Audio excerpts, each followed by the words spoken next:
네, 감사합니다. 우리 성경 말씀 열왕기상 제17장을 읽겠습니다.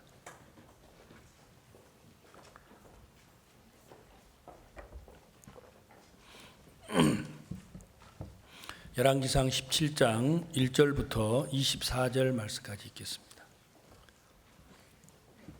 길르앗에 우거하는 자 중에 디셉 사람 엘리야가 아합에게 고하되 나의 섬기는 이스라엘 하나님 여호와의 사심을 가리켜 맹세하노니 내 말이 없으면 수년 동안 우로가 있지 아니하리라 하니라. 여호와의 말씀이 엘리야에게 임하여 가라사대 너는 여기서 떠나 동으로 가서 요단 앞 그리 시냇가에 숨고 그 시냇물을 마시라. 내가 까마귀들을 명하여 거기서 너를 먹이게 하리라. 저가 여호와의 말씀과 같이 하여 곧 가서 요단 앞 그리 시냇가에 머물매 까마귀들이 아침에도 떡과 고기를 저녁에도 떡과 고기를 가져왔고 저가 시내를 마셨더니 땅에 비가 내리지 아니하므로 얼마 후에 그 시내가 마르니라. 여호와의 말씀이 엘리야에게 임하여 가라사대 너는 일어나 시돈에 속한 사르밧으로 가서 거기 유하라. 내가 그곳 과부에게 명하여 너를 공개하게 하였느니라. 저가 일어나 사르밧으로 가서 성문에 이를 때 한 과부가 그곳에서 나무가지를 줍는지라. 이에 불러 가로되 청컨대 그릇에 물을 조금 가져다가 나로 마시게 하라. 저가 가지러 갈 때 엘리야가 저를 불러 가로되 청컨대 내 손에 떡 한 조각을 내게로 가져오라. 저가 가로되 당신의 하나님 여호와의 사심을 가리켜 맹세하노니 나는 떡이 없고 다만 통에 가루 한 움큼과 병에 기름 조금뿐이라. 내가 나무가지 두엇을 주어다가 나와 그 아들을 위하여 음식을 만들어 먹고 그 후에는 죽으리라. 엘리야가 저에게 이르되 두려워 말고 가서 내 말대로 하려니와 먼저 그것으로 나를 위하여 작은 떡 하나를 만들어 내게로 가져오고 그 후에는 너와 내 아들을 위하여 만들라. 이스라엘 하나님 여호와의 말씀이 나 여호와가 비를 지면에 내리는 날까지 그 통의 가루는 다하지 아니하고 그 병의 기름은 없어지지 아니하리라 하셨느니라. 저가 가서 엘리야의 말대로 하였더니 저와 엘리야와 식구가 여러 날 먹었으나 여호와께서 엘리야로 하신 말씀같이 통에 가루가 다하지 아니하고 병에 기름이 없어지지 아니하니라. 이 일 후에 그 집 주모 되는 여인의 아들이 병들어 증세가 심히 위중하다가 숨이 끊어진지라. 여인이 엘리야에게 이르되 하나님의 사람이여 당신이 나로 더불어 무슨 상관이 있기로 내 죄를 생각나게 하고 또 내 아들을 죽게 하려고 내게 오셨나이까. 엘리야가 저에게 그 아들을 달라 하여 그를 그 여인의 품에서 취하여 안고 자기의 거처하는 다락에 올라가서 자기 침상에 누이고 여호와께 부르짖어 가로되 나의 하나님 여호와여 주께서 또 내게 우거하는 집 과부에게 재앙을 내리사 그 아들로 죽게 하셨나이까 하고 그 아이 위에 몸을 3번 펴서 엎드리고 여호와께 부르짖어 가로되 나의 하나님 여호와여 원컨대 이 아이의 혼으로 그 몸에 돌아오게 하옵소서 하니 여호와께서 엘리야의 소리를 들으심으로 그 아이의 혼이 몸으로 돌아오고 살아난지라. 엘리야가 그 아이를 안고 다락에서 방으로 내려가서 그 어미에게 주며 이르되 보라 내 아들이 살았느니라. 여인이 엘리야에게 이르되 내가 이제야 당신은 하나님의 사람이요 당신의 입에 있는 여호와의 말씀이 진실한 줄 아노라 하니라. 24절 말씀까지 읽겠습니다. 저희는 2024년도 3년도 들어와서 이제 열왕기상의 말씀을 이렇게 나누고 있습니다. 제가 틈나는 대로 열왕기상에 기록된 말씀을 읽어보고 또 생각하고 우리 성도들 앞에 설 때에 하나님이 이스라엘 나라가 원래 하나였습니다. 하나님이 사울을 세워서 이스라엘의 왕을 삼으시고 다윗을 이어서 이스라엘의 왕을 삼으셨습니다. 그리고 다윗의 아들 솔로몬을 세워서 이스라엘을 치리하게 하셨는데, 솔로몬이 하나님과 같은 지혜와 권세와 능력을 얻었는데도 솔로몬은 하나님을 떠났습니다. 그 일로 인해서 이스라엘이 둘로 나뉘게 됐습니다. 하나는 북쪽 이스라엘이 되고 하나는 남쪽 유다 나라가 됐습니다. 이 두 나라가 나뉘어지면서 이스라엘 나라의 왕들과 유다 나라의 왕들의 삶을 기록해 놓은 게 열왕기 상하라는 성경입니다. 이 나라를 하나님이 분명히 둘로 나누어서 어떤 왕이 나라를 치리하느냐에 따라서 그 나라가 태평성대하기도 하고 그 나라가 재앙과 재난으로 인하여 어려움을 겪기도 했습니다. 그래서 우리가 이 열왕기 상하를 읽어보면 여러분과 제가 어떤 왕의 마음을 갖느냐에 따라서 하나님의 복을 입기도 하고 저주도 받는다라는 걸 알 수 있도록 해 놓았습니다. 왜냐하면 우리 마음은 작은 하나의 왕국과 같아요. 여러분의 마음의 나라에 누가 왕이 되느냐, 어떤 왕이 여러분의 마음을 주관하고 다스리느냐에 따라서 우리 마음의 평안이 자리할 수도 있고 불행과 재난이 우리 마음을 끌어갈 수도 있다고 하는 것입니다. 여러분, 눈에 보이지 아니하기 때문에 여러분의 마음의 왕이 누군지 우리는 잘 알 수 없죠. 그냥 한 사람이 살면서 하루하루를 살아가고 있기 때문에 여러분의 마음의 왕이 누군지는 알기가 어렵습니다. 물론 사탄이 여러분의 마음을 지배하기도 하고 하나님이 여러분의 마음을 지배하기도 합니다. 그러나 하나님이 여러분의 마음에 들어와 계셔도 여러분의 마음의 왕이 누구냐에 따라서 그 하나님의 인도를 거절할 수도 있고 하나님의 인도를 따라갈 수도 있습니다. 그래서 우리는 이 열왕기 상하를 조금 더 여러분들이 생각하고 읽어보시고 하나님이 세우신 왕들이 어떤 왕이 그 나라에 세워졌느냐에 따라서 그 나라의 흥망성쇠가 결정이 됐다라는 사실을 꼭 기억하셨으면 좋겠습니다. 제가 이제 어제 토요일에 새벽 시간이나 어제 토요일 작년에 오늘 새벽에 이어서 제가 이제 열왕기상 15장, 16장 말씀을 전했는데 제가 아침에 이제 일어나서 열왕기상 17장을 이렇게 읽고 말씀을 전하려고 생각을 하다가 한 가지 좀 생각에 빠진 게 있습니다. 그게 뭐냐면 하나님께서 이제 열왕기상 12장에서 이스라엘 왕 여로보암과 유다 왕 르호보암이라는 왕으로 12장에서부터 나누어지는데 갑자기 17장에 와가지고는 왕들의 기록을 기록하지 않고 하나님이 이스라엘 나라에 재난이 온 이야기를 갑자기 기록을 하셨어요. 그래서 이제 아합이라는 사람이 이스라엘을 치리할 때에 이 나라에 재난이 왔는데 어떤 재난이 왔느냐면 비가 오지 않는 거예요. 그 비가 오지 않는 재난을 통해서 하나님이 엘리야라는 선지자를 보내고 그 재난을 어떻게 해결하는지를 가르쳐 줬습니다. 그런데 제가 이제 이 글을 읽다가 하나님이 제 마음에 무슨 생각을 좀 갖게 하셨느냐면 하나님이 우리에게 율법이라는 걸 주실 때 하나님은 율법만 주지 아니하시고 속죄 제사라는 걸 가르쳐 줬습니다. 사람들은 인생을 살면서 실수하는 걸 원합니까? 완벽하게 사는 걸 원합니까? 사람들은 누구나 할 것 없이 완벽한 걸 원합니다. 여러분들이 학교를 가서 1등하기를 원하세요? 꼴등하기를 원하세요? 그러세요. 다 1등하기를 바라지요. 그러나 우리가 원하는 대로 성적이 잘 나오지는 않지요.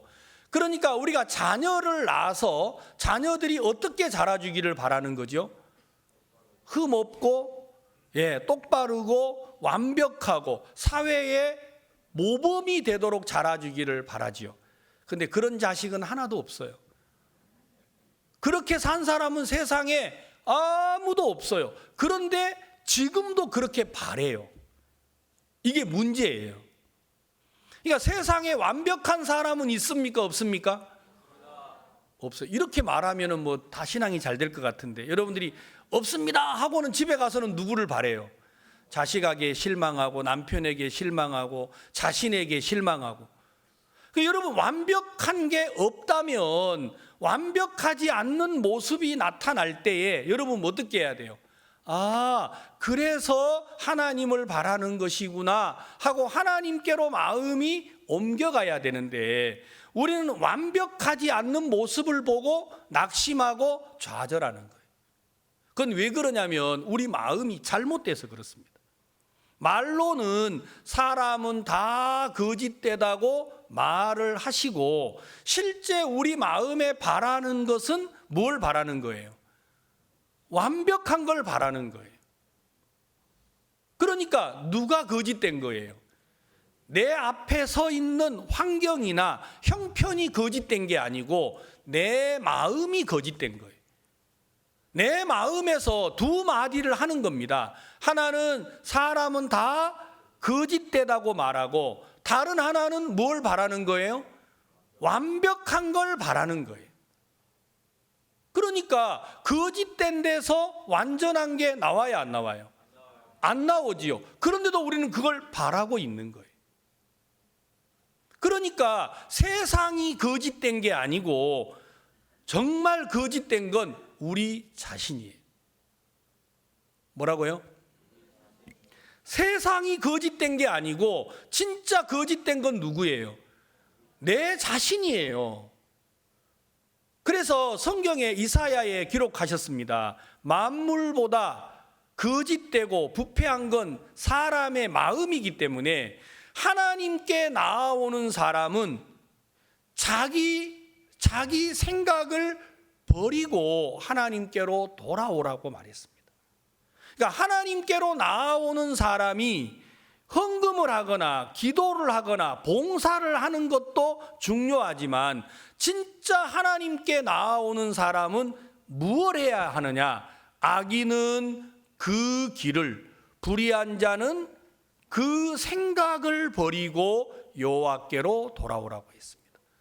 우리가 하나님 앞에 올 때 제일 중하게 여겨야 하는 게 뭐냐면 여러분의 생각을 버리는 거예요. 내가 옳다고 믿는 순간부터 우리는 빗나가게 됩니다. 내가 온전하다, 완벽하다고 믿는 순간부터 우리는 넘어지게 됩니다. 여러분, 완벽하신 이는 하나님 한 분밖에 없습니다. 참으로 완벽하신 것은 하나님의 말씀밖에 없습니다. 제가 열왕기상을 읽으면서 오늘 그 생각을 좀 하게 됐습니다. 왜 하나님은 우리에게 살인하지 말라, 간음하지 말라, 도적질하지 말라 하고 율법을 주시면서 하나님은 속죄 제사를 같이 주셨다라는 겁니다. 그러니까 율법은 출애굽기 19장의 모세로부터 이 땅에 내려옵니다. 그러니까 하나님이 우리에게 주신 율법은 출애굽기 19장에서부터 25장까지 적혀 있습니다. 율법이요. 살인하지 말라, 간음하지 말라, 여호와를 망령되이 일컬지 말라, 안식일을 기억하여 거룩히 지키라. 이런 율법은 19장에서부터 25장까지 기록하고, 25장에서부터 40장까지는 무엇을 기록해 놨느냐? 속죄의 방법에 대해서 기록을 해 놓으신 거예요. 그러면 율법을 주신 하나님은 여러분과 나에게 하나님의 말씀대로 살아라고만 하시지 않고, 말씀대로 살아라는 건 5장이라 기록해 놨어요. 그런데 속죄하는 방법은 하나님이 15장을 기록을 한 거예요. 그 말은 뭐냐면 하나님은 이미 우리가 어떤 사람인 걸 알고 있어요. 말씀을 주셨지만 그 말씀대로 살지 못할 걸 알고 있습니다. 사람들은요, 하나님 앞에서 말씀대로 사는 것이 하나님의 뜻인 줄 알아요. 그러나 하나님은 이미 우리가 말씀대로 살지 못할 걸 아셨다니까요.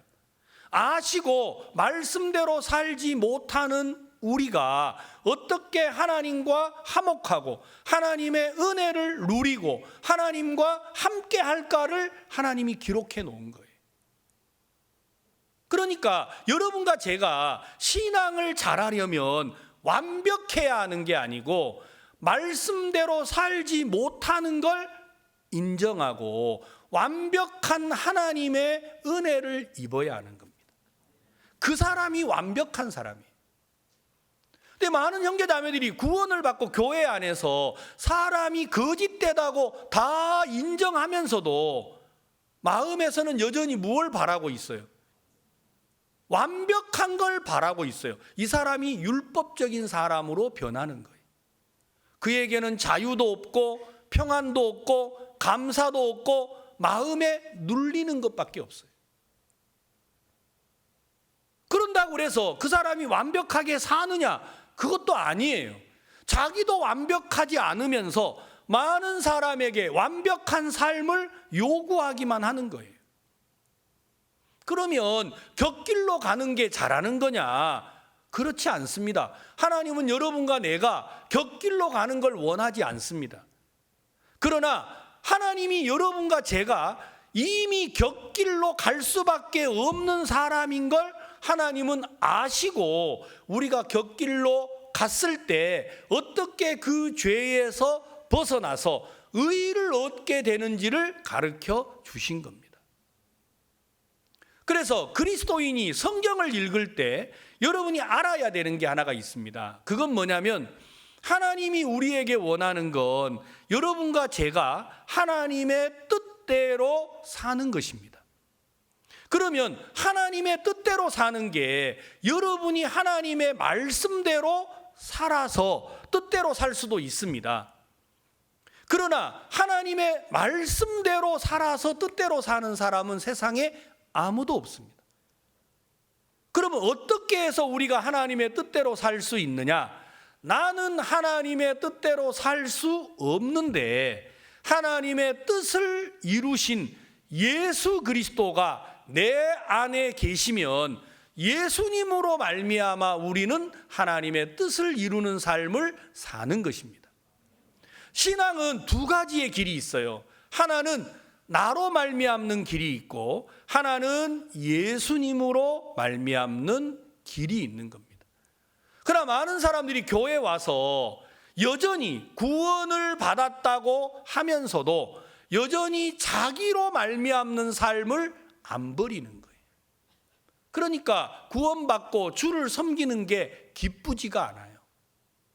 여러분들이 왜 구원받고도 감사와 기쁨과 소망이 여러분에게 없느냐면 여러분들이 자신에게 매여서 그렇습니다. 자기에게 매여 있다라는 말은 뭐냐면 거짓되다고 말하면서도 완벽한 삶을 쫓아가고 있기 때문에 여러분들이 속는 거예요. 여러분들이 참으로 거짓된 사람인 걸 인정하시면 주 안에서 자유를 누릴 줄 알아야 됩니다. 나는 거짓되다. 그렇지만 하나님은 나를 어떻게 하셨어요? 온전케 하셨어요. 그 하나님의 말씀을 따라가면 하나님이 여러분들의 삶에 완전한 하나님의 은혜를 입도록 인도하는 겁니다. 우리가 열왕기 상하를 지금 읽고 공부를 하는데 하나님이 이스라엘 나라에 왕을 세웠어요. 자, 첫째 왕이 사울입니다. 사울은 완벽했습니까? 아닙니다. 사울은 허물이 아주 많았습니다. 그런데 하나님이 그를 왕으로 세웠습니다. 그런데 왜 하나님이 사울을 버렸을까요? 완벽하지 않아서요? 아닙니다. 그가 완벽하지 않은 사람을 하나님이 불렀기 때문에 하나님은 사울이 완벽하지 않는 것 때문에 화가 났던 게 아니에요. 완벽하지 않는 사울이 여호와를 의지하지 않았다라는 겁니다. 그래서 하나님이 사울을 버린 이유를 성경에 기록을 했습니다. 사울은 여호와께 묻지 아니함으로 하나님이 그를 버렸다고 기록되어 있습니다. 여러분, 사울은 완벽하지 않은 것 때문에 버림받은 게 아니에요. 많은 성도들이 신앙생활을 하면서 자기의 부족함 때문에 어려워합니다. 영적이지 못하고 믿음으로 못 달려가고 하나님의 능력과 역사를 나타내지 못하는 것 때문에 어려워하고 있습니다. 여러분, 절대 그러지 마십시오. 여러분이 못나고 부족한 것 때문에 하나님은 여러분을 불행하게 멸망으로 몰아가지 않습니다. 여러분들이 하나님 앞에 어려움을 당하는 것은 어떤 거냐면 여러분들이 부족해서가 아니고 부족한데도 하나님을 찾고 의지하지 않기 때문에 하나님의 은혜를 입지 못한다는 겁니다. 하나님이 사울을 버린 이유가 그거예요. 자, 여러분, 사울을 이어서 다윗이 왕이 됐습니다. 다윗은 완전했습니까? 부족했습니까? 다윗은 사울보다 훨씬 더 부족했습니다. 그는 살인을 했고 간음을 했고 그는 하나님 앞에서 너무 악을 많이 저질렀습니다. 많은 사람들은 다윗은 믿음의 왕이라서 허물도 없고 완벽한 사람이라고 쏟고 있지만 다윗은 그런 사람이 아닙니다. 다윗은 이 자리에 계신 우리 성도들보다 훨씬 더 악한 왕이에요. 그런데 그 왕이 어떻게 믿음의 왕이 될 수가 있습니까? 다윗은 우리아의 아내 밧세바를 취하여서 간음을 했죠. 남의 아내를 빼앗았어요. 그게 탄로가 날까 봐 그 남편을 전쟁터에 보내서 죽였습니다. 그걸 가리기 위해서 다윗은 거짓을 마음에 품었습니다. 그런 사람이 다윗 왕입니다. 다윗은 그 일로 인하여서 부끄러움을 당했고 원수의 조롱거리가 됐습니다. 그 일 이후로 다윗은 어떻게 했습니까? 그 곁에다가 항상 누구를 뒀어요? 선지자를 뒀습니다. 다윗은 어려울 때마다 힘겨울 때 그가 공고할 때 항상 그 곁에 선지자 나단이 있었고 선지자 갓이 있었습니다. 그러니까 다윗은 부끄럽고 수치를 가진 왕이었지만 그는 곁에 하나님의 종을 두어서 그 하나님의 인도를 받았기 때문에 그는 믿음의 왕이 될 수가 있었습니다. 여러분, 능력이 있고 없고가 아니라 여러분들이 허물이 있고 없고가 아니라 우리에게서 하나님은 능력을 보지 않으신 거예요. 솔로몬이라는 왕은 하나님의 지혜와 같은 지혜를 가진 사람이에요. 그는 얼마나 큰 능력을 가졌습니까? 솔로몬의 재판, 솔로몬이 가진 지혜는 천하의 만인이 부러워하고 배우고 싶었습니다. 그래서 스바 여왕이 와서 솔로몬의 지혜를 배우러 왔는데 여러분, 솔로몬에게 지혜를 한 번 배우고 갖다 준 돈이 얼마예요? 예? 금이 자그마치요 200달란트를 갖다 줬어요. 200달란트. 여러분, 1달란트가 금이 37kg, 35kg. 그러니까 한 번 와가지고 여러분 왕에게 지혜를 얻는데 돈을 수천억을 갖다 준 거예요. 그렇게 지혜가 많으니까 솔로몬이 어떻게 됐어요? 하나님이 솔로몬을 왕으로 세운 뒤에 하나를 부탁하셨어요. 솔로몬아, 너는 내가 지혜를 주지만 절대로 너는 이방 여인을 취하여 아내를 삼지 말아라. 만약에 네가 이방 여인을 취하여 아내를 삼으면 그들이 네 마음을 빼앗아서 하나님과 멀어지게 할 거다. 그러니까 너는 절대로 이방 여인을 취하지 말라고 부탁을 했습니다. 그런데 솔로몬은요, 왕위에 오르자마자 애굽 여자하고 결혼을 했어요. 그게 성경이에요. 허물이 없는 솔로몬은, 완벽한 솔로몬은 왕위에 오르자마자 그는 하나님의 말씀을 어긴 거예요. 그리고 자그마치 이방 여인을 몇 명이나 데려다가 아내를 삼았어요? 600명요. 1000명을 데려다가 아내를 삼았다니까요. 여러분, 이게 우리 마음이에요. 사람이 자기가 뛰어나다고 믿으면요, 우리 마음에 세상을 받아들이는 게 한이 없다라는 거예요. 그래서 솔로몬은 자기 마음을 따라서 1000 아내를 둠으로 그 아내들이 전부 다 마음을 빼앗아 가지고 하나님과 멀어지게 만들어 버렸습니다. 그러니까 하나님이 원하는 건 완벽한 게 아니에요. 그런데 문제는 우리 성도들이 계속 구원을 받고 복음을 섬기면서 뭘 원하는 거예요?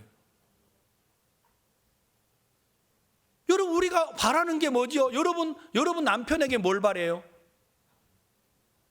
여러분 아내에게 뭘 바래요? 여러분 아이들에게 뭘 바라지요? 거짓되다고 말하는 우리가 바라고 원하는 건 완벽한 걸 바라는 거예요. 그러니까 가정에 평안이 있을 수 없죠.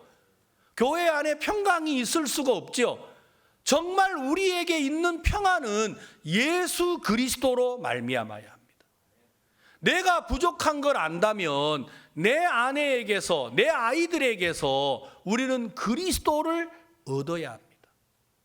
아들아, 아빠도 이런 사람이었어. 그런데 내가 예수를 의지했어. 그때 하나님이 나를 이렇게 도와주셨어.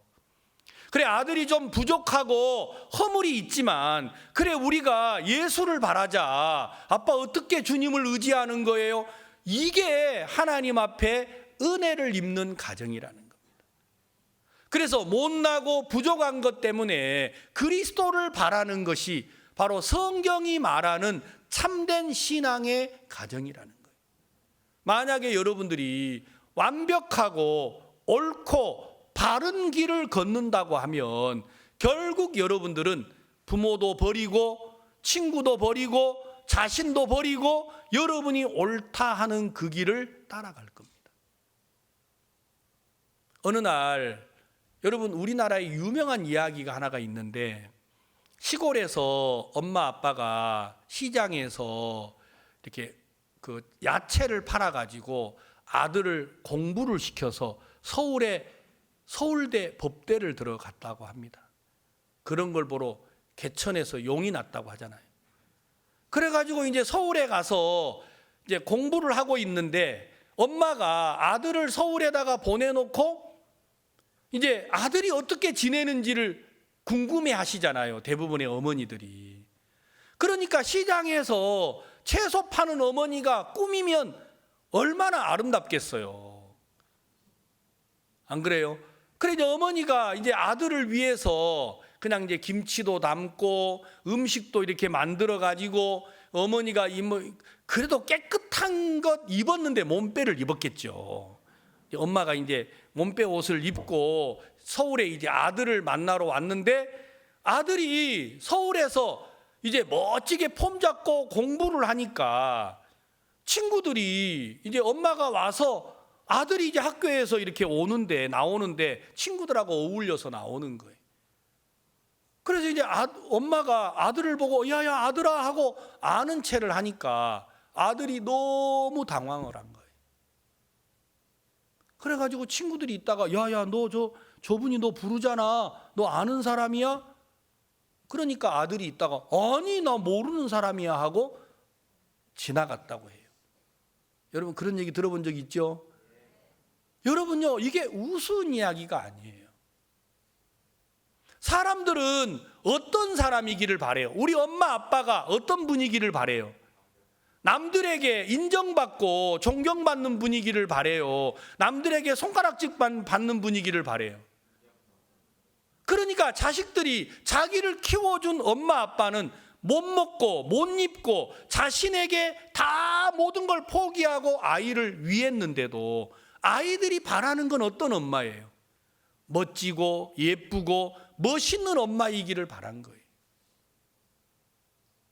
그러니까 누가 문제냐? 엄마 아빠가 못 살고 헐벗어서가 문제가 아니고 자신이 문제인 거예요. 나를 위해서 엄마가 못 입은 것인데 얼마나 위대해요. 나를 위해서 엄마가 헐벗은 것인데 얼마나 위대합니까? 사람들은 말은 안 하지만 자기 마음에 자신이 모자라는 것만큼 내 주위에 있는 것들은 다 완벽하기를 바라는 거예요. 첫째로 자기가 자기에게 속는 거예요. 그러니까 못난 사람들은 자신에게, 그냥 키가 작은 사람은 어떤 남자하고 결혼하려고 그래요? 키 큰 사람하고. 자기도 키 작으면서 키 큰 사람하고 결혼을 하려고 그래요. 얼굴이 못생긴 사람들은 다 어떤 사람하고 결혼하려고 그래요? 바보들이에요, 바보들. 잘생긴 사람하고. 여러분요, 잘생긴 사람이 예쁜 사람이 아니에요. 옛날 우리 어머니 아버지들이 그렇게 노래를 불렀어요. 사랑을 하면은 예뻐져요 하는 이런 노래가 있었어요. 우리 링컨 그런 노래 모르죠? 예. 옛날에 우리 어머니들은 잘생긴 사람이 어디 있어요? 화장품이라고는 오직 동동구루모밖에 없어요. 요즘에는 미다모와 주단하고 얼마나 많아요. 막 화장품이 2,000가지라 하더라고. 2,000가지. 수많은 화장품을 얼굴에 다 바르는데 옛날에 어머니들은 바를 화장품이 어디 있어요? 딱 하나 구루모라는 화장품이 있었어요. 여러분 그거 한번 바르고 나가는데 얼굴에 얼굴이 무슨 돌아와요. 땡볕에 타는데요. 여러분 예쁘고 아름다운 건 딴 게 아니에요. 마음에서 사랑하는 사람이 있고 좋아하는 사람이 있으면 그게 사람을 예쁘게 보이도록 만들어준대요. 요즘에는 그런 게 없어요. 사랑하는 사람도 없고 여러분 존귀하게 여기는 사람이 없는데도 사람들은 자기 얼굴만 흔들어지게 바꾸려고만 하는 거예요. 여러분 제가 이 성경을 읽으면서 그런 마음이 들었어요. 하나님, 왜 사람들의 마음을 하나님이 이렇게 성경에다가 자세하게 잘 표현해 놓았을까? 하나님이, 저는 그냥 사울을 세워서 왕 삼고 다윗을 왕 삼고 솔로몬을 왕을 삼았다고만 생각을 했는데, 여러분 이 마음의 왕국에 사울이 왕이 되고 다윗이 왕이 되고 솔로몬이 왕이 되고 솔로몬이 이어서 나라가 둘로 나뉘게 됩니다. 그래서 솔로몬의 아들 르호보암이 왕이 되고 솔로몬의 대적자 신하가 여로보암이라는 신하가 이스라엘 나라의 왕이 됐습니다. 하나님이 두 나라를 나눴는데, 나눠서 이제 이스라엘 나라의 왕들이 이제 일어났다가 죽고 하고, 유다 나라의 왕들도 일어났다가 죽고 하는데, 이 과정을 이렇게 읽어보면 우리 마음에 하나님이 가르치고자 하시는 많은 것들이 마음에 느껴지는 것 같아요. 자, 이제 우리가 이 성경을 잠시 좀 읽어보면서 이야기를 좀 드리겠습니다. 12장에 우리가 그동안의 말씀을 나눴기 때문에 제가 조금씩만 넘어가겠습니다. 12장 25절입니다.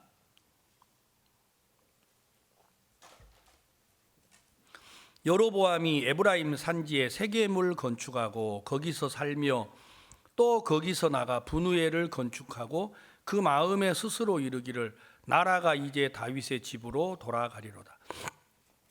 여로보암은 솔로몬의 반역하는 신하였는데 하나님이 이 사람에게 10나라를 주어서 이스라엘의 왕이 되도록 했습니다. 자, 하나님이 이 사람을 왕으로 세워줬으니까 왕이 될 수 없는 사람이잖아요. 반역자가 왕이 됐으니까. 맞죠? 자, 그러면 이 사람을 하나님이 왕으로 세워줬으면 감사한 마음으로 하나님의 인도를 받아야 되잖아요. 그런데 여로보암은 그러지 않았다는 겁니다. 우리도 마찬가지예요. 죄인으로 말미암아 살아가던 우리가 하나님의 은혜로 구원을 받았습니다. 자, 그러면 죄로 인하여서 저주를 받아 멸망을 받아야 될 우리가 구원을 받았으면 우리가 하나님만 섬기고 살아야 되잖아요. 그런데 그러지 않는다라는 거죠. 그러니까 여러분, 이 여로보암을 딴 사람으로 여기지 말고 여로보암을 바로 우리 자신이라고 생각하고 읽어야 되는데, 사람들은 여로보암 이야기로 생각을 하기 때문에 이 성경 이야기가 별로 우리 마음에 와닿지가 않아요. 여로보암이 하나님의 은혜로 왕이 됐는데 하나님을 믿지 못하니까 어떤 일이 벌어졌느냐? 스스로 자기를 지키는 일이 일어났습니다. 그래서 성을 쌓는 일을 하게 된 겁니다. 여러분들이 하나님의 은혜로 구원을 받았는데 그 사실을 믿지 못하면 여러분 스스로 자기를 보호하는 삶을 사는 겁니다. 구원을 받고도 여러분들이 자기를 지키고 보호하는 삶을 사는 것은 하나님이 나를 구원하셨다라는 걸 못 믿으니까 여러분들이 그 삶을 살아가야 합니다. 그게 이스라엘 나라의 큰 죄악의 시작이 됐습니다. 그래서 구원받은 성도들에게 있어서 가장 중요한 게 교제라는 것인데, 교제하면서 우리가 자주 말하잖아요. 마음을 여세요. 마음을 여세요. 이렇게 말하는 이유가 바로 거기에 있습니다. 왜냐하면 여로보암이 하나님의 은혜로 왕위에 세움을 입었는데 그가 하나님을 믿지 못하니까 세겜을 건축하고 분우엘을 건축해서 스스로 자기를 보호하려고 했던 것처럼 여러분들이 하나님의 은혜로 구원을 받았지만 여러분들을 지키고 보호하려는 마음이 여러분 안에 일어나면 결국 우리도 여로보암이 갔던 길을 걸어갈 수밖에 없다고 하는 겁니다. 여로보암의 아들 나답이, 이제 여로보암이 이렇게 해서 하나님 앞에 죄를 짓기에 선지자 아이야가 말했어요. 당신은 당신에게 속한 모든 것들이 멸망을 할 거다. 왜냐하면 이 여로보암이 자기를 보호하고 보호하다 보니까 어떻게 됐어요? 하나님이 아닌 일반 백성으로 제사장을 삼고 하나님의 백성들이 하나님의 전에 가서 제사를 드리고 하나님을 섬겨야 하는데 그걸 못하게 하려고 여러분 이제 가짜 절기를 세워가지고 하나님을 믿지 못하도록 하고 우상을 섬기도록 만들어버렸어요. 이 일로 인하여서 하나님은 여로보암을 아주 싫어하고 이스라엘 나라의 가장 악한 죄악으로 여겼습니다. 그래서 선지자 아이야로 말미암아 여로보암에게 속한 모든 것들은 다 죽이기로 마음을 먹은 거예요. 그리고 이제 여로보암의 아들 나답이 이스라엘 나라의 왕이 됐습니다. 나답이 왕이 되고 나답이 왕이 된 다음에 이스라엘 나라에 바아사라는 사람이 왕이 돼요. 여러분 이제 말씀드렸던 기억을 더듬어 보시면 이해가 갈 거예요.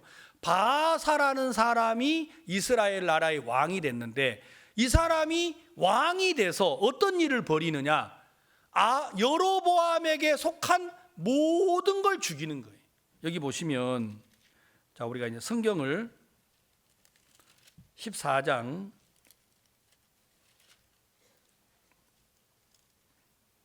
15장을 읽어보겠습니다. 15장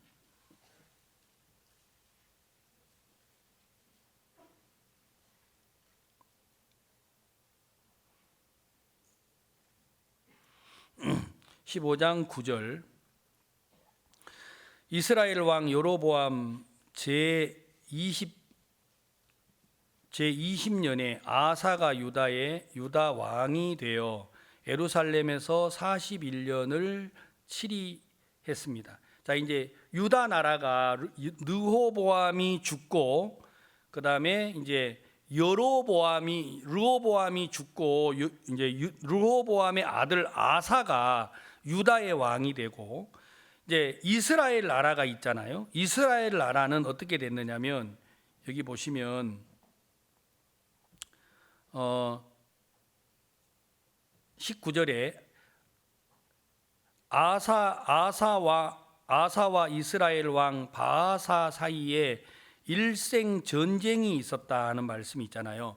그러니까 여러분 여기서 바아사라는 사람은 이스라엘 나라의 왕이 됐는데 이스라엘 나라의 첫째 왕이 여로보암이고 둘째가 나답이고 셋째가 바아사라는 사람이에요. 그러니까 바아사라는 사람이 아사가 유다의 왕으로 있을 때 이스라엘 나라의 왕이 됐는데, 자 여기 읽어보시면 이스라엘 왕 바아사가 유다를 치러 올라와서 라마를 건축하여 사람을 유다 왕 아사에게 왕래하지 못하게 하려 한지라. 자 이제 이 두 사람이 서로 전쟁을 이렇게 이제 하게 됐습니다. 아사 왕과 바아사가. 그러니까 이 두 왕 요람과 여호사밧과 르호보암이 전쟁을 하고 그 아들들이 세워질 때마다 계속해서 전쟁이 있었어요. 그러다가 이제 이 바아사가 어떻게 하느냐면 여러분 이스라엘 나라에 여로보암에게 속한 모든 걸 다 죽입니다. 그리고 바아사가 이제 이스라엘 나라의 왕으로 있을 때에 그 이제 신하가 그 아들이 이스라엘 나라의 엘라가 왕이 되는데 엘라가 왕이 되고 나서 바아사에게 속한 모든 걸 하나님이 죽이라고 해요. 여러분 그러니까 여로보암에게 속한 사람은 그에게 자식들하고 그의 손자들하고 그 가족들만 죽었어요. 그런데 바아사가 그 일을 했습니다. 여로보암에게 속한 모든 것들을 죽이는 일을 바아사가 했습니다. 그런데 바아사가 이제 이스라엘 나라의 왕이 됐다가 그 아들 엘라가 왕이 되는데 바아사가 여로보암을 죽이고 나서 여로보암보다 더 악하게 살았습니다. 우리는 생각할 때 여로보암이 악한 왕이라서 하나님이 그에게 약속하신 대로 그를 죽였으니까 여러분 바아사가 여로보암을 죽였으면 바아사는 여로보암처럼 살아야 돼, 안 살아야 돼요? 안 살아야 맞잖아요. 그런데 바아사는 여로보암보다 더 악하게 살았어요. 그래서 선지자가 바아사에게 예언을 했습니다. 너에게 속한 사람만 죽이는 게 아니고 너하고 연관된 사람도 다 죽인다 그랬어요. 그래서 바아사의 아들 엘라가 이스라엘의 왕이 됐을 때에 시므리라고 하는 이스라엘에 이제 사람이 나타나 가지고 여러분 바아사에게 속한 사람은 친구까지 다 죽였어요. 가족만 죽인 게 아니고 친구까지. 자, 오늘 아침 우리가 읽었던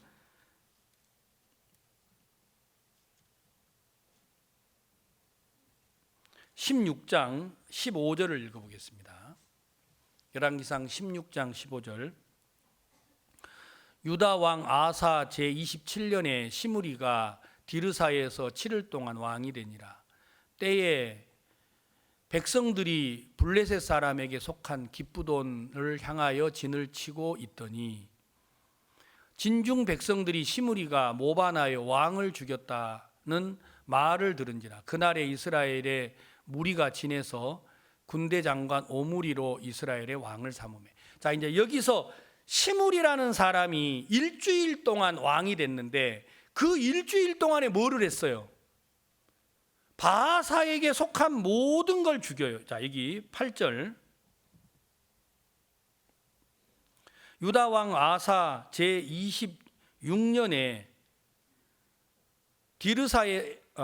바아사의 아들 엘라가 디르사에서 이스라엘 왕이 되어 2년을 위해 있으니라. 그러니까 이제 바아사는 여러분 이스라엘 나라에 그 이제 여로보암이 있고 나답이 있는데 나답이 이스라엘 나라를 치러할 때 이 바아사라는 사람이 반역을 일으켜서 나답을 죽이고 여로보암에게 속한 모든 걸 죽인 사람이 이 바하사예요. 근데 이 바하사가 왕이 됐는데 바하사의 아들 엘라가 이어서 왕이 됐어요. 자, 계속 줘보세요. 9절. 엘라가 디르사에 있어 국내 대신 아르사의 집에서 마시고 취할 때 그 신복 곧 병거 절반을 통솔한 장관 시므리가 왕을 모반하여, 여러분 시므리가 일주일 왕이 됐다고 먼저 읽었잖아요. 그러니까 이 사람은 일주일 동안에 바하사에게 속한 걸 다 죽이고 왕위를 빼앗긴 거예요. 이 사람이요. 10절. 들어가서 저를 쳐 죽이고 대신하여 왕이 되니 곧 유다 왕 아사 제20년 27년이라. 시므리가 왕이 되어 그 위에 오를 때 바하사의 온 집을 죽이되 남자는 그 족속이든지 그 친구든지 하나도 남기지 아니하고 12절. 바하사의 온 집을 멸하였는데 여호와께서 선지자 예후로 바하사를 꾸짖어 하신 말씀같이 되었단 말입니다.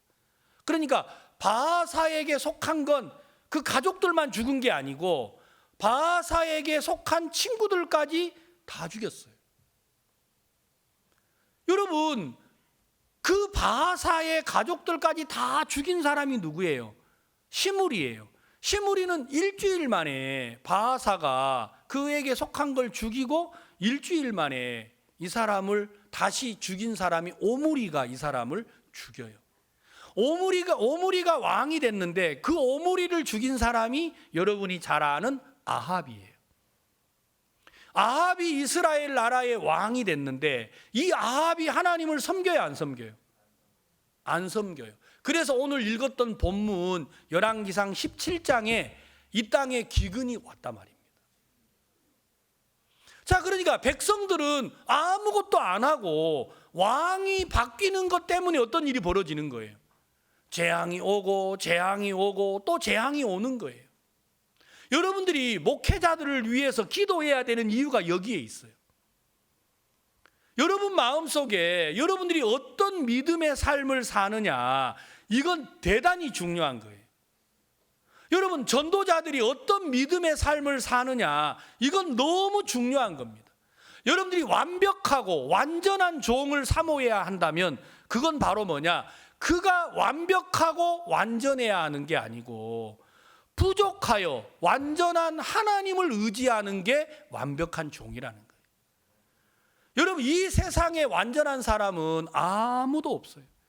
완전하신 분은 누구밖에 없어요. 도리어 여러분 앞에 서 있는 종들이 완벽하다면 그게 위선이에요.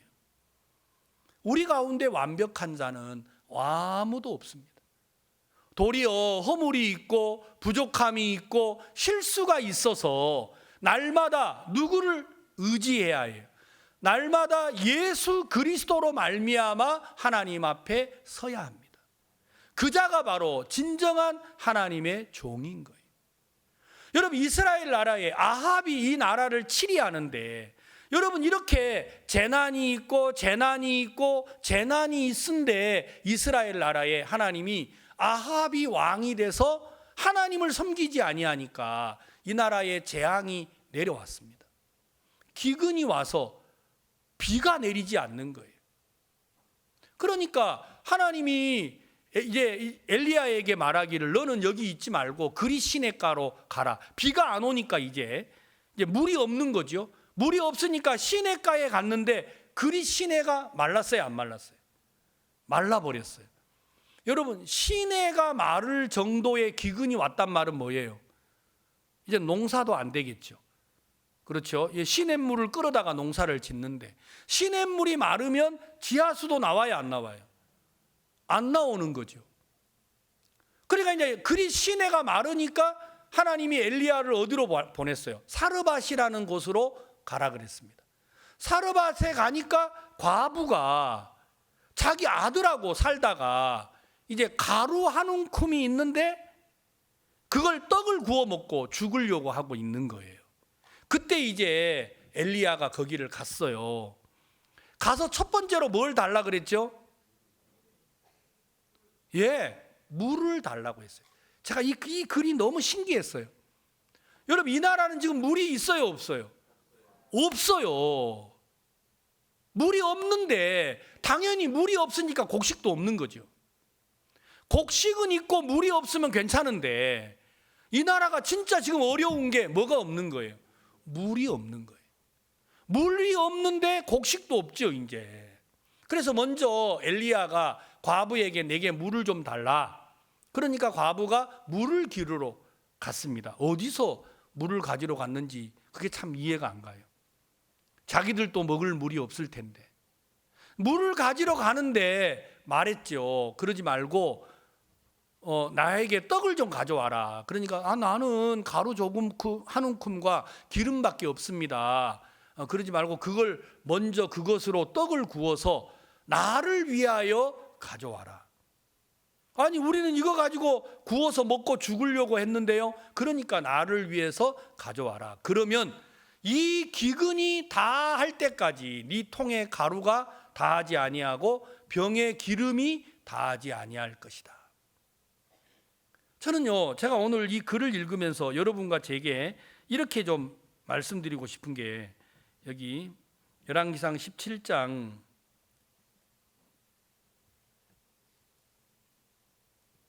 제가 지금 눈이 잘 안 보여서 9절을 읽겠습니다. 9절.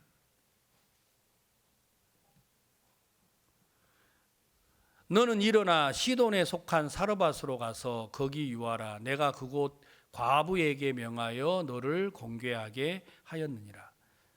저가 일어나 사르밧으로 가서 성문에 이를 때 한 과부가 그곳에서 나무가지를 줍는지라. 이에 불러 가로되 청컨대 그릇에 물을 조금 가져다가 나로 마시게 하라. 저가 가지러 갈 때 엘리야가 저를 불러 가로되 청컨대 내 손에 떡 한 조각을 내게로 가져오라. 저가 가로되 당신의 하나님 여호와의 사심을 가리켜 맹세하노니 나는 떡이 없고 다만 통에 가루 한 움큼과 병에 기름 조금뿐이라. 내가 나무가지 두엇을 주워다가 나와 내 아들을 위하여 음식을 만들어 먹고 그 후에는 죽으리라.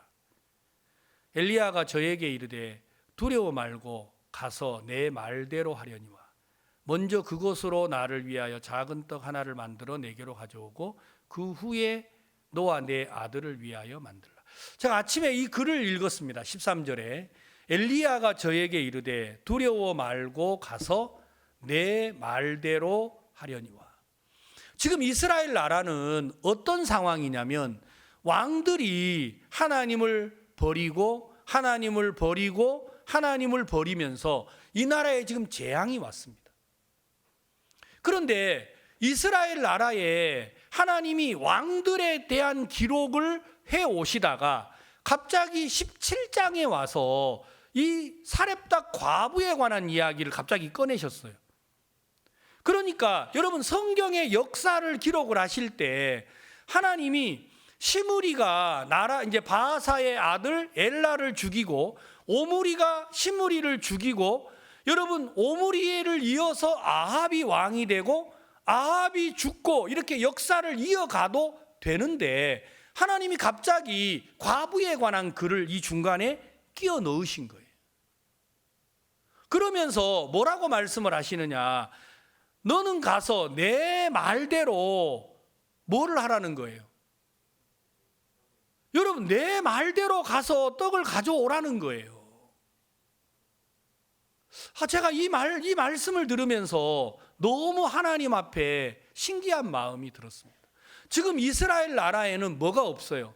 하나님의 말씀이 없어요. 왜냐하면 왕이 계속해서 하나님을 거역하면서요. 여러분 마음속에 가장 중요한 건 어려움이나 시련이나 문제가 우리 마음에 다가올 때 여러분, 우리에게 필요한 건 하나님의 말씀이에요. 여러분, 어떤 어려움도, 어떤 문제도, 어떤 시련도 여러분 마음속에 하나님의 말씀이 여러분의 마음을 이끌면 그 말씀이 우리를 능히 그곳에서 이기게 하고 하나님의 능력을 나타내게 한다라는 겁니다. 여러분, 이 이스라엘 나라에는 절망밖에 없어요. 왕들이 세웠다가 죽고를 반복하는데 여러분, 이 이스라엘 나라 왕들 가운데 어느 누구도 하나님을 찾거나 하나님을 구하거나 하나님의 능력을 바라는 사람이 없는 거예요. 여러분, 왕이 세워졌다가 망하고 세워졌다가 망하는 걸 반복하는 걸 보고도 다음 왕은 더 악한 일을 행하는 거예요. 우리가 생각했을 때 여러분, 왕이 세워져서 악한 일을 행하고 하나님께 죽임을 당하면 다음에 일어나는 왕은 나는 저렇게 하지 말아야겠다, 이런 마음이 들어야 되는데, 다음에 일어난 왕은 앞에 멸망을 당한 왕보다 더 악한 일을 행하는 거예요. 그러니까 백성들은 얼마나 어려움을 겪습니까? 여러분, 중요한 건 왕들이 하나님 앞에 섰다가 넘어지고 섰다가 넘어지니까 나도 하나님을 안 섬기려는 성도들이 있어요. 아니, 목사님들이 믿음이라고 하다가 넘어지고 믿음이라고 하다가 넘어지고 그러대요. 그러니까 나도요. 여러분, 그렇지 않아요. 여러분, 오늘 이 중간에 하나님이 여러분 사르밧 과부에게 행하신 능력과 역사를 왜 집어넣어놨냐? 여러분, 전도자들이 곁길로 갈 수도 있지만 사랑하는 성도들 마음속에 하나님의 말씀을 여러분들이 그대로 받아들이면 여러분, 전도자가 어떻든지 간에 하나님의 능력이 우리에게 나타난다라는 겁니다. 자, 여러분, 여기 13절에 잘 보세요. 엘리야가 저에게 이르되 두려워 말고 가서 내 말대로 하려니와. 자, 여러분, 다 같이 한번 이거 읽어보세요. 시작. 두려워 말고 가서 내 말대로 하려니와. 자, 여러분과 제가 믿고 따라야 하는 게 바로 하나님의 말씀이에요. 그러니까 왕들이 세워졌다가 넘어지고 세워졌다가 넘어지면 백성들의 마음에는 믿고 의지할 때가 사라지는 거죠. 그렇죠? 여러분 마음에도 하나님이 교회 안에서 목사님들도 자꾸 넘어지대요. 그러니까 우리가 이제 믿고 따를 게 있어요, 없어요? 그런 사람들이 많아요. 그래서 자기도 곁길로 가고 자기도 형편없는 삶으로 자신을 내팽개치는 사람들이 생겨나요. 여러분, 그러면 여러분의 신앙에 불행이 온다라는 겁니다. 여러분, 우리는 정확하게 알아야 돼요. 왕들이 곁길로 가고 타락의 길을 걸어간다 할지라도 성경은 내 말만 듣고 가면 하나님의 능력이 이 여인에게도 나타나요, 안 나타나요? 나타나요. 여러분들이 어떤 삶을 사시든지 간에 꼭 기억해야 되는 게 하나가 있습니다. 그건 바로 뭐냐? 여러분들이 거짓되고 더러운 사람인 걸 인정하면 남들에게서 깨끗한 걸 요구하지 마세요. 여러분, 그들도 나처럼 부족하고 더러운데 그런 우리가 그러니까 이대로 살아야 하는 게 아니고 그러니까 온전한 예수 그리스도의 은혜를 바라봐야 한다는 겁니다. 여러분, 그래서 우리가 하나님으로 서는 것입니다. 설령 우리를 인도하는 종들이 곁길로 간다 할지라도 우리에게 하신 하나님의 말씀을 믿고 발을 내디디면 하나님이 여러분에게 은혜를 입히지 아니할 사람은 아무도 없습니다. 하나님은 우리에게 바라시는 게 하나가 있어요. 그건 바로 뭐냐면 여러분들이 완벽하고 온전해지는 걸 바라는 게 아닙니다. 여러분이 부족하고 연약한 걸 이미 아시고 모든 것을 완전하게 하신 예수 그리스도를 우리에게 주신 거예요. 그러니까 우리의 기대와 소망은 내가 아니고 예수 그리스도여야 합니다. 그게 그리스도인에게 가장 큰 행복이라는 거예요. 알겠습니까? 여러분, 우리를 다듬고 우리를 고치고 우리를 바꾸는 건 한이 없어요. 절대로 거기에는 행복이 없고 기쁨이 없습니다. 신앙은 나로 말미암지 않고 예수 그리스도로 말미암습니다. 여러분들이 주의 말씀을 믿고 발을 내디디면 하나님 여러분이 어떠한 사람인가는 불문에 붙이고 하나님이 여러분들에게 복을 주실 겁니다. 제가 오늘 우리 어르신 나와서 간증을 이렇게 하셨는데 제가 너무 뒤에서 듣는데 감사했습니다.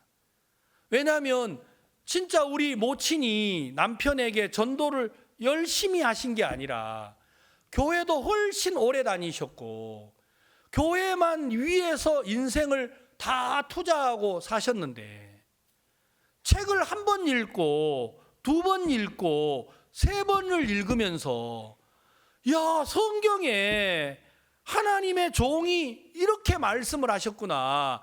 내가 너무 의롭고 완벽한 걸 이렇게 잘 설명을 해놨구나. 그래서 죄가 없어진 걸 어르신이 믿으셨어요. 여러분 얼마나 기뻤겠어요. 그래서 교회 안에 나보다 먼저 하나님을 섬겼다고 하시는 90이 되도록 계시는 분이니까 아마 건강하신 모양입니다. 장로님에게 가서 그 책을 전달을 했는데 이단이라고 막 우리 어르신 예배도 못 오게 하고, 제가 그 얘기를 뒤에서 들으면서 진짜 그렇구나. 정말 이단이라고 하는 이유는 뭐냐면 사람들은 죄 없으니까 이단이라고 하는 거예요. 그럼 분명 그 장로님은 죄 있겠어요, 없겠어요? 예, 죄가 있겠죠. 그러니까 죄가 있고 없고보다 사람들은 이단이다라는 게 훨씬 더 마음에 큰 거예요. 여러분, 이단이라는 말은요, 쉽게 말하면 시작과 끝이 다르다. 그래서 이단은 다를 이자, 끝 단자를 써서 이단이라고 써요. 그러니까 이단은 항상 여러분들이 조심해야 된다. 왜? 시작과 끝이 다르다. 말로는 하나님을 말하고 뒤에서는 하나님이 아닌 다른, 쉽게 말하면 욕망을 취하고 거짓을 행한다라는 거예요. 그래서 이단을 경계하는 거예요. 이단. 그러니까 진짜 이단은 뭐냐? 예수를 믿는데 죄가 있어. 이게 이단이에요. 예수를 믿으면 죄가 없어야 되는데 이건 참단이고, 예수를 믿는데 죄가 있으면 이게 이단이에요. 왜? 시작과 끝이 다르니까. 근데 이단이 뭔지를 모르니까 이단에 대한 두려움만 사람들에게 집어넣었어요. 여러분, 디도서 3장 10절에 성경에 유일하게 이단에 대한 기록이 디도서 3장 10절에 나와요. 이러한 사람은, 여러분, 이단은 이 말이에요. 여러분, 이단은 성경에 딱 기록을 해놨어요. 이러한 사람을 한두 번 훈계한 후에 멀리를 해라. 왜? 이 사람은 11절에 뭐라고 돼 있어요? 이러한 사람은 내가 아는 바와 같이 부패하여서 스스로 정죄한 자로서 죄를 짓느니라. 그러니까 이단은 누가 이단이냐? 성경에 이단이라는 말은 이곳에 딱 한 번 나와요. 이단은 어떤 사람이냐? 로마서 8장 1절에 그리스도 예수 안에 있으면 결코 정죄가 없다 그랬어요. 결코.